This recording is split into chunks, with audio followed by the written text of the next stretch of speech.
your forecast first. Sponsored by Matex Heating, Cooling, and Plumbing. We really did luck out with our forecast today. All the rain that we had early on this morning was able to stabilize the atmosphere, and we didn't see any in the way of severe storms come through our area today, which, of all things that's been going on, it's pretty nice to have at least one thing off the checklist.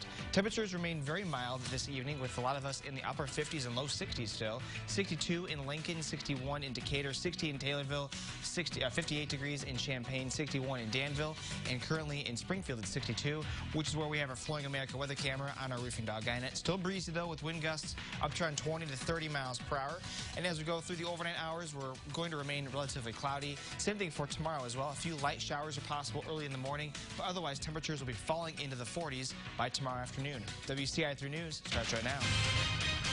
Now from WCIA 3 News. A public health department has an important request for churches, what it's asking them to do. Plus, visitors aren't allowed at nursing homes, how residents are letting people know they're okay. And these small businesses are getting hit so, terribly. So she's doing something about it, how you can too. You're watching your local news leader. This is WCIA 3 News at 10. We begin with breaking news tonight. Crews are on the scene of a house fire in Champaign. It's on Curtis Meadow Drive. Smoke was coming out of the home several minutes ago. Firefighters are now in the house. We've just been told no one was home or hurt. The fire chief says the fire was started by an air conditioner.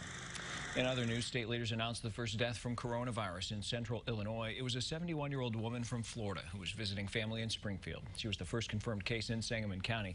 Health officials are warning there likely will be more deaths in the future. They say if you are sick or showing symptoms at all, stay home, wash your hands, and reduce social contact. The state's also looking at ways to increase hospital capacity and build a reserve of respirators. Including the woman in Springfield, 3 deaths from COVID-19 were announced today in Illinois. The 2 others were in Will and Cook counties.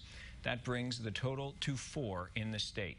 The governor said today there are 134 new cases, bringing to 422 the total number of cases of coronavirus in 22 counties.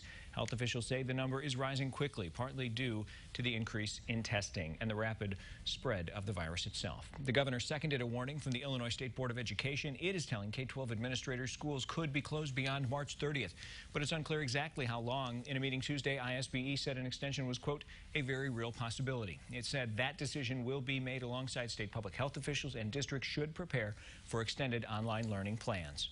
Parkland College is suspending its commencement ceremony. It was supposed to happen May 14th. The college says it is exploring other options, including holding the ceremony later in the year. This comes several days after the U of I said it was postponing its commencement ceremonies. Eastern Illinois University is offering refunds to students who don't return to campus after spring break. It went to online-only classes. It's offering refunds to students who are able to leave campus. Students who are graduating can expect refunds, while others can expect credits to their university accounts. Officials also say they know some students don't have somewhere else to go, which is why they'll allow them to live without roommates in on-campus housing. New at 10, Champaign-Urbana MTD says it will continue with its reduced service, which started Sunday. It had reduced service because the U of I went on spring break. It will keep reduced routes after students have been asked to leave the dorms. It's also not charging for rides since it gets rid of the need to exchange money. MTD says it'll use its 60-foot articulated buses on popular routes to allow for social distancing. The Housing Authority of Champaign County is closed until Monday. One of its employees is getting tested for coronavirus. The Housing Authority says that person does not work with the general public or clients. That person started showing symptoms after the offices were closed to the public. The executive director of the Housing Authority also says he is experiencing symptoms. He is in self-quarantine for 14 days. Several banks in central Illinois will be closing lobbies, all because a branch in Tennessee was possibly exposed to the novel coronavirus. First Financial Bank, which has 3 branches in Champaign-Urbana, is suspending services in lobbies. The bank, which has 81 centers across the country, says customers are asked to use drive-up windows, the ATM, and online banking services. Churches in central Illinois are doing what they can to help people in their congregation during this time of quarantine.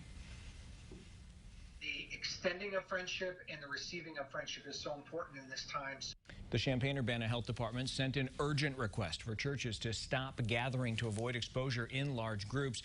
But along with that, CUPHD is asking church leaders to check in on the elderly in their congregations, make sure they're okay. Jennifer Jensen has more. The health district says churches must operate differently at a time like this. Pastors I talked to say they have a duty to make sure people in their church stay safe and are taken care of. The health district sent this request to churches because they say remaining open will encourage people to gather and give them a false sense of security. The pastor at First Christian Church in Champaign says he doesn't want to put people at risk and is even calling everyone in their directory to check in on them. We're trying to figure out how to get a hold of every household, including and especially our elderly. But then we're trying to figure out what the needs may be and then how we're going to approach that. You know, when it comes to delivering food, a couple things we need to think about is, you know, the amount of bags, how heavy they are, how to make sure they get them and aren't, you know, depending on if there's any physical limitation. CUPHD says this pandemic will continue for months. So now is the time to enforce social distancing to avoid exposure to the coronavirus for yourself and for the sake of others. In Champaign, I'm Jennifer Jensen, WCIA 3, your local news leader. As a reminder, the State Department of Public Health recommends limiting the number of people in social gatherings to 10 as churches make adjustments. Many of them have switched to online or Facebook streaming their services. Thousands of people across the state are signing up for jobless benefits. More than 41,000 submitted claims Monday and Tuesday. That's more than 9 times as many as the state received this time last year. The state changed requirements for people to get jobless benefits because of COVID-19. A person now has to be ready to return to work as soon as their job reopens instead of actively looking for work. But one business is looking to hire people right now. Jet's Pizza says it has delivery positions for those who lost their jobs after mandated shutdowns from COVID-19. Those include restaurant workers, bartenders, teachers, and others. You can stop by your nearest Jets for more details.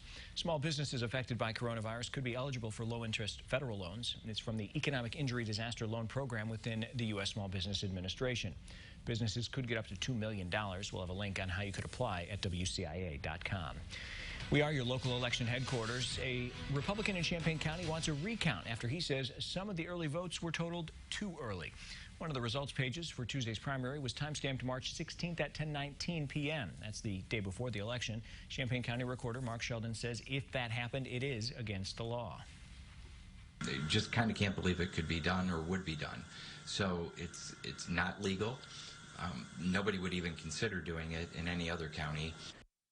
County Clerk Aaron Ammons responded to those claims on Facebook. He says votes were counted the night before the election, but part of his statement says, quote, a Democratic and Republican judge executed the process, jointly handled the ballots, and both signed off on the corresponding written results. He says the results were stored on a thumb drive and it was placed in a locked box. Ammons says the process was in place before he was clerk.